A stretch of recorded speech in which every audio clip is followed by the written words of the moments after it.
Everything belongs. No one needs to be punished, scapegoated, or excluded. We cannot directly fight or separate ourselves from evil or untruth. Darkness becomes apparent when exposed to the light. What do you think? This is where the Alternative Orthodoxy starts to lose us, I'm afraid. Good morning. My name is Joe. My pronouns are he and him. We are back to the Alternative Orthodoxy series this morning after a couple of weeks away. This is part 4. If you want to catch up, the whole set of Alternative Orthodoxy statements are on the back of the bulletin. This one is pretty hard. Not because it's new or confusing. It's pretty much the condensed version of the prodigal son story we just heard. No one needs to be punished, scapegoated, or excluded. Not the wasteful sinner who comes skulking home, and not the self-righteous twit standing outside the party, complaining that everyone else is having a good time. This is who God is, arms wide open, no exceptions.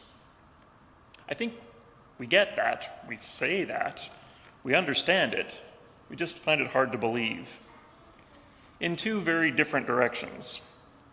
Some of us will reject this statement, or maybe not reject it, but give it some exceptions, some caveats, bump it to the side a little bit, because our defenses are up, and we just don't think that this can possibly be true of us. What is that? This is your file. I have to send it back to the judge for evaluation. Oh. Hey, you're not gonna fail me, are you? What's it say? Want to read? Why? Have you had any, experience with that? 20 years of counseling. Yeah, I've seen some pretty awful. I mean, have you had any experience with that? Personally. Yeah. Yeah, I have. Sure ain't good. My father was an alcoholic. Mean fucking drunk. He'd come home hammered, looking to wail on somebody. So I'd provoke him so he wouldn't go after my mother and little brother. Interesting nights were when he wore his rings. He used to just put a wrench, a stick, and a belt on the table and just say choose. Well, I gotta go with the belt there, Vanna. I used to go with the wrench. Why the wrench? Just f*** him, that's why. Your foster father. Yeah. So, what is it, like, Will has an attachment disorder? Is it all that stuff? Fear of abandonment? Is that why I broke up with Skylar? I didn't know you had. I did. You want to talk about it? No. Hey, Will. I don't know a lot. You see this? All this.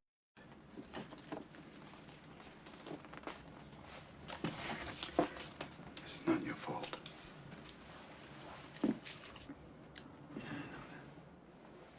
Look at me, son.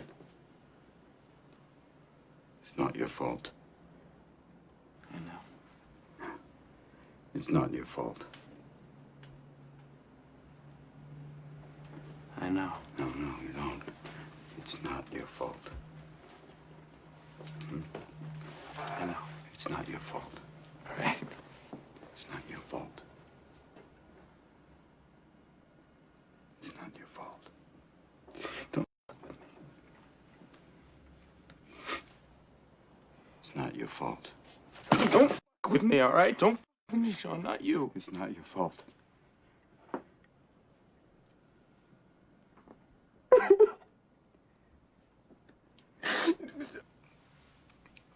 It's not your fault.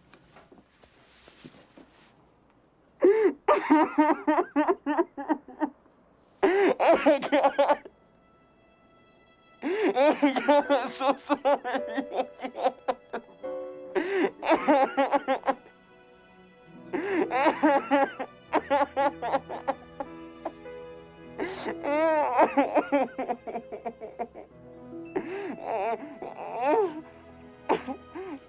Okay. It's a powerful image for this early in the morning. It's not your fault. Everything belongs. No one needs to be punished, scapegoated, or excluded. It's not your fault.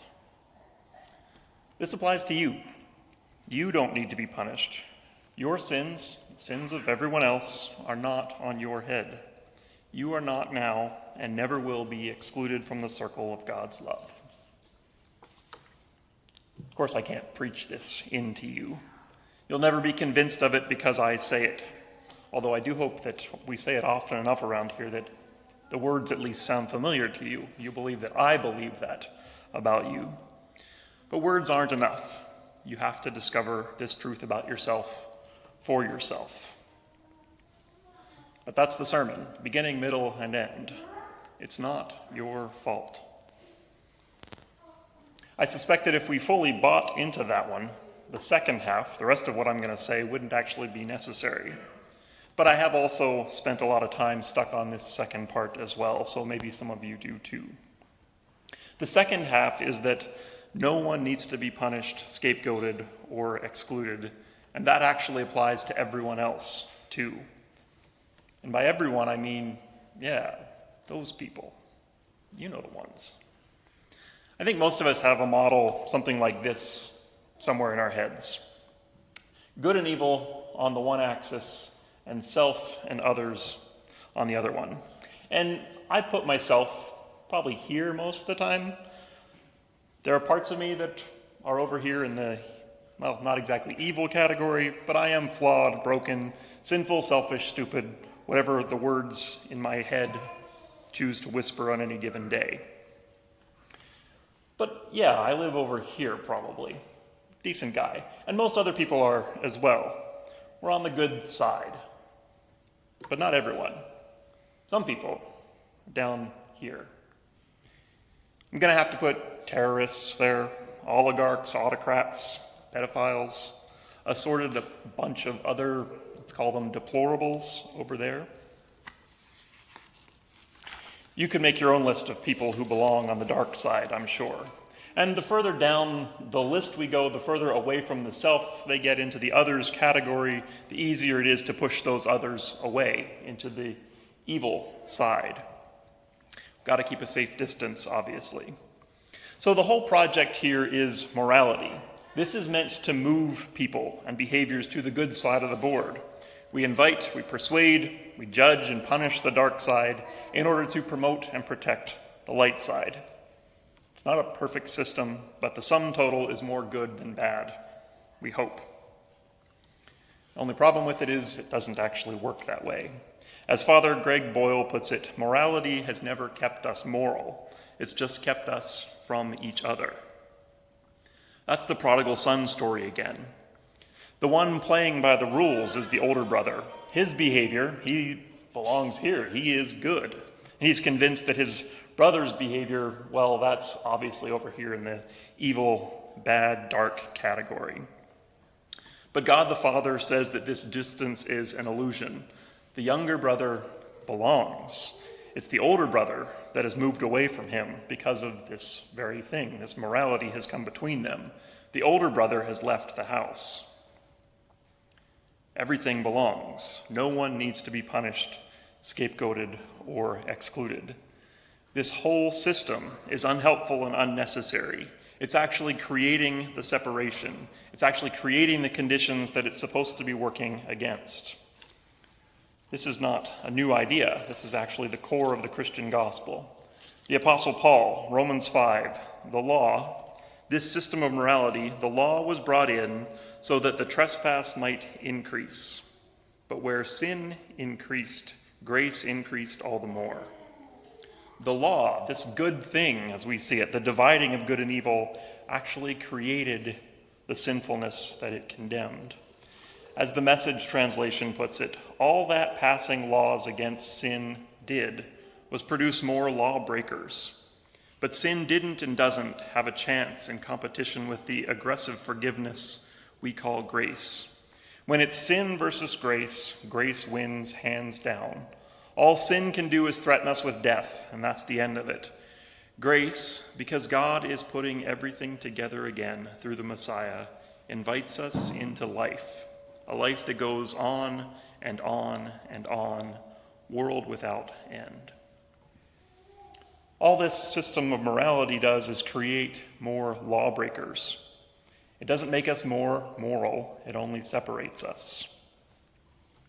I'm not saying that we don't need to have laws and law enforcement to have a functional society. I like safe roads, I like locks on my doors. Some behaviors need to be stopped. Some people need to be protected. And that system will not actually solve those problems. We need to go deeper, to move from punishment and protection to healing and including. Richard Rohr says, "The goal of Christian spirituality is not perfection, but union.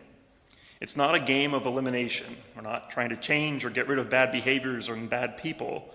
It's a game of love, of vulnerability, of mutuality, of giving and receiving, forgiving and accepting. If the goal of spirituality is union, then you won't waste much time on the path of perfection." Union. This whole thing is connected. It's all part of the larger thing. That doesn't mean that everything is acceptable. It doesn't mean that everything is good on its own. What it means is that nothing exists on its own. The people and behaviors that I put over here, they didn't get there on their own. Something drove them there. Some cause created their effect. It's not their fault either. Doesn't mean we can ignore the behavior. It's quite the opposite.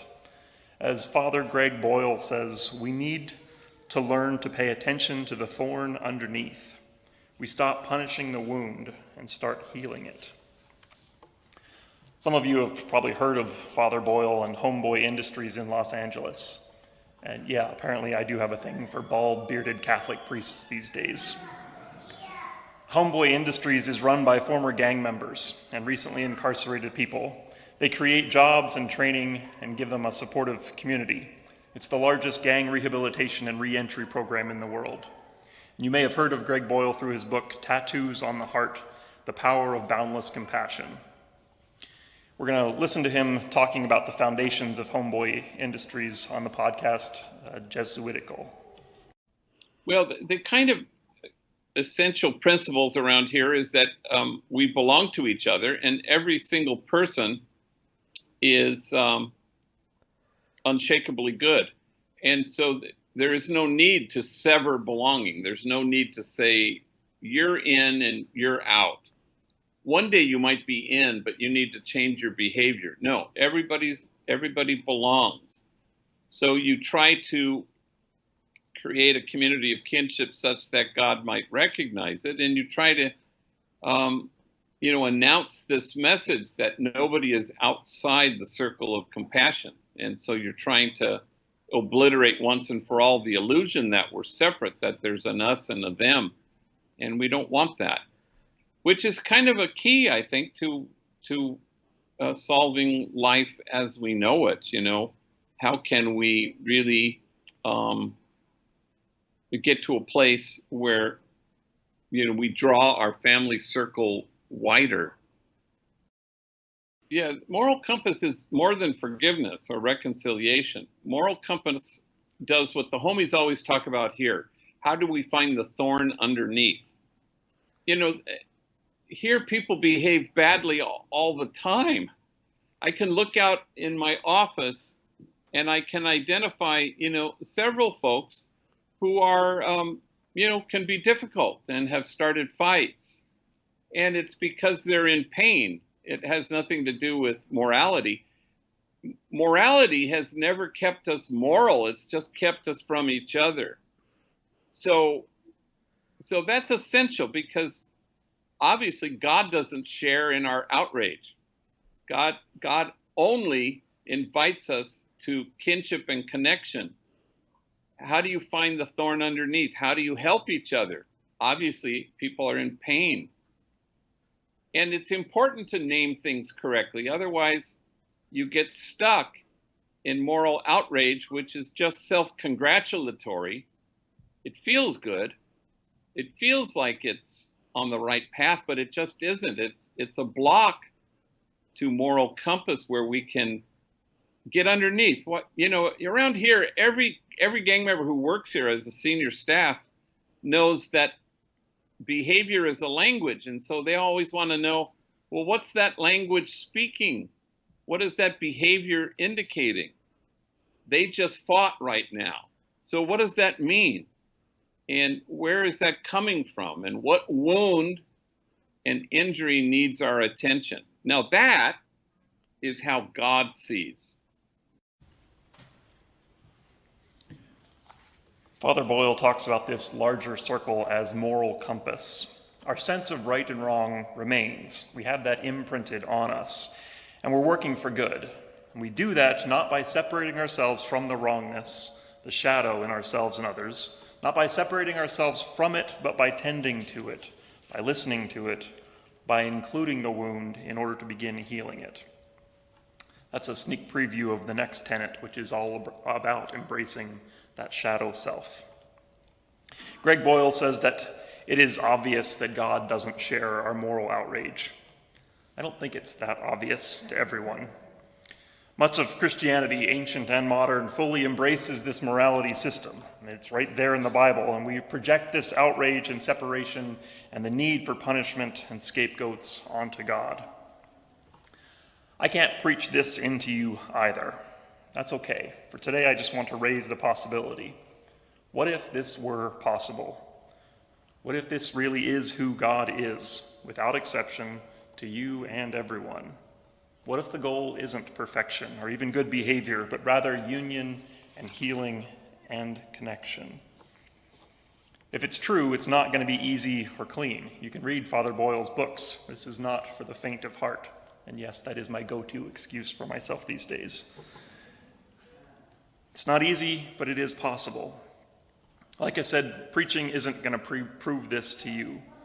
So if you'd like a little bit of practical learning, may I suggest volunteering with the Micah mission. As a church, our community partnership this year is Micah. I recently joined the board of directors, and I'm pretty excited about it, so I would expect that you'll hear a lot about it from me, about their work. In case you don't know, Micah Mission is a restorative justice organization that works with people incarcerated in Saskatchewan's prison system, and they work with people who have recently been released from prison as they navigate the complicated road of re-entry into the wider community.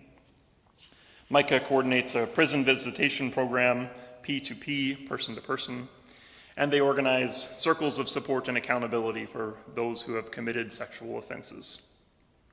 Executive Director Dave Fike, he'll hopefully be with us sometime soon. He's always looking for new volunteers to train for the prison visits and the COSA groups. So if you're interested in putting any of this into practice, talk to me to find out more, or you can check out their website, themicahmission.org. I know that some of you have been part of these programs in the past, and if you'd like to share about your experience during the sharing time, that would be welcome as well. So there's lots more to come about Micah and restorative justice in the future here also. For today, may your circle be drawn just a little bit wider than it was when you walked in. May you know that it, whatever it is not your fault. It's not theirs either. May you know that you belong and that you are loved. Amen.